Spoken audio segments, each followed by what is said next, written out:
जब जब भी आप अपने जीवन में देखेंगे आप कब कब परेशान होते हैं, सुबह से शाम तक जब आप देखेंगे ना, आपको जब लगे कि अभी थोड़ा अच्छा नहीं लग रहा है, मेरे को मन प्रसन्न नहीं है, तो आप अपनी चेकिंग करो कि क्यों नहीं लग रहा है।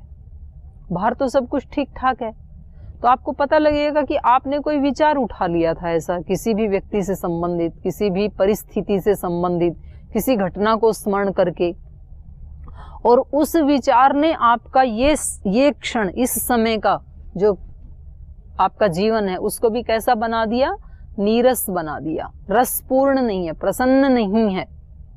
तो ये किसने बनाया? तो हम विचार में सोचते हैं कि ये उस व्यक्ति ने मेरे साथ ऐसा किया कि मेरा जीवन ही दुखों से भर दिया। तो आज भी हम अंदर अंदर से किसको कोस रहे हैं? उस व्यक्ति को। पहले जो संस्कार थे उसके कारण तो आज स्मृति आई, संस्कार ही नहीं होते तो स्मृति क्यों आती? और आज मैंने स्मरण करके ये सारा जो थॉट प्रोसेस चलाया, इस चिंतन मनन से उस संस्कार को एक स्टेप और बढ़ा लिया आगे। तो अब कल मेरे को और आसानी से ये कोसा जाएगा। तो नुकसान किसका हो रहा है? मेरा हो रहा है, क्योंकि जितने में ये कालिमा बढ़ा रहा हूं अपने अंदर, इतना मुझे ही साफ करना पड़ेगा। कल तो इतना था, आज इतना कर लिया, फिर कल इतना हो जाएगा, तो परसों इतना होगा। तो इसको मुझे बढ़ाते जाना है, या फिर आज यदि इतना है और आज मैंने इस पे काम करना शुरू किया कि ये जो बनाया, उस समय भी उस व्यक्ति ने गलती की, लेकिन मैंने उस चीज को जो पकड़ के रखा है, ये गलती किसकी है? मेरी है। लेकिन आज मुझे इसको अपने चित्त के अंदर नहीं रखना है, आज साफ करना है। आज इन संस्कारों को, इन बीजों को मुझे दग्ध बीज करना है, भूनना है। कैसे भूनूं? तो ज्ञान से। वो ज्ञान कहां से लाऊं? तो ईश्वर देगा, और इतना ज्ञान तो पहले से दे ही रखा है, उसको केवल यूज करना है, उसका प्रयोग करना है कि भाई उसने जो भी किया, लेकिन मुझे अपने चित्त को अभी उससे अलग रखना है, उसको प्रश्रय नहीं देना है। आप जब यहाँ झाड़ू लगाते हैं तो जो दूसरे के रूम का कूड़ा है वो उठा के लाके अपने कक्ष में रखते हैं क्या?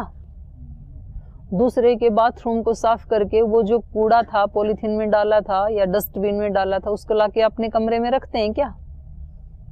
रखते हैं? नहीं रखते हैं। क्यों नहीं रखते हैं? बोलिए है ही कचरा, उसका क्या करें ला करके? कोई सुगंधित चीज होती, कोई अच्छी पुष्टिकारक चीज होती, कोई हवन का धुआं होता तो शायद उठा लाते, उसका क्या करें कचरे का? तो ये जो हम दूसरे लोगों के मिसबिहेव को पकड़ करके और जो अपने अंदर भर लेते हैं, सोचते जाते हैं, ये सारा क्या है? कचरा ही तो है। और ये कचरा उस व्यक्ति का था, गलती उस व्यक्ति ने की थी, और उसको पकड़ के किसने रखा है?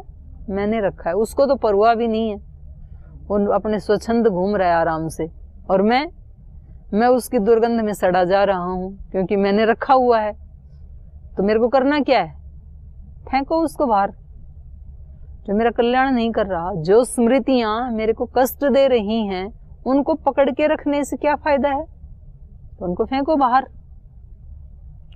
तो ये कह रहे हैं कि ये जो हमारी प्रकृति है, ये हमारे जो संस्कार हैं, ये हमारे से विवशता पूर्वक वैसा करवाते हैं। हम घृणा नहीं करना चाहते हैं, लेकिन हमारी वो घृणा की प्रकृति हमसे घृणा करवा देती है।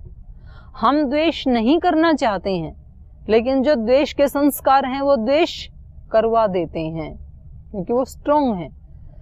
हम अशांत दुखी नहीं होना चाहते हैं, हमेशा खुश ही रहना चाहते हैं, लेकिन जो अशांति और दुख के संस्कार हैं वो हमें अशांत कर देते हैं।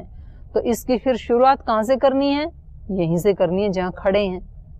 तो उसको हटाने के लिए फिर जो भी साधन हो सकते हैं, अच्छा चिंतन, भगवान का, भगवत नाम का स्मरण, सेवा, निष्काम सेवा, दूसरे की हेल्प करना, ये जितने भी साधन बता रहे हैं शास्त्र, उन सब साधनों के अनुष्ठान से फिर वो हट भी जाते हैं। तो हटाने के लिए पुरुषार्थ करना है, बढ़ाने के लिए नहीं करना है।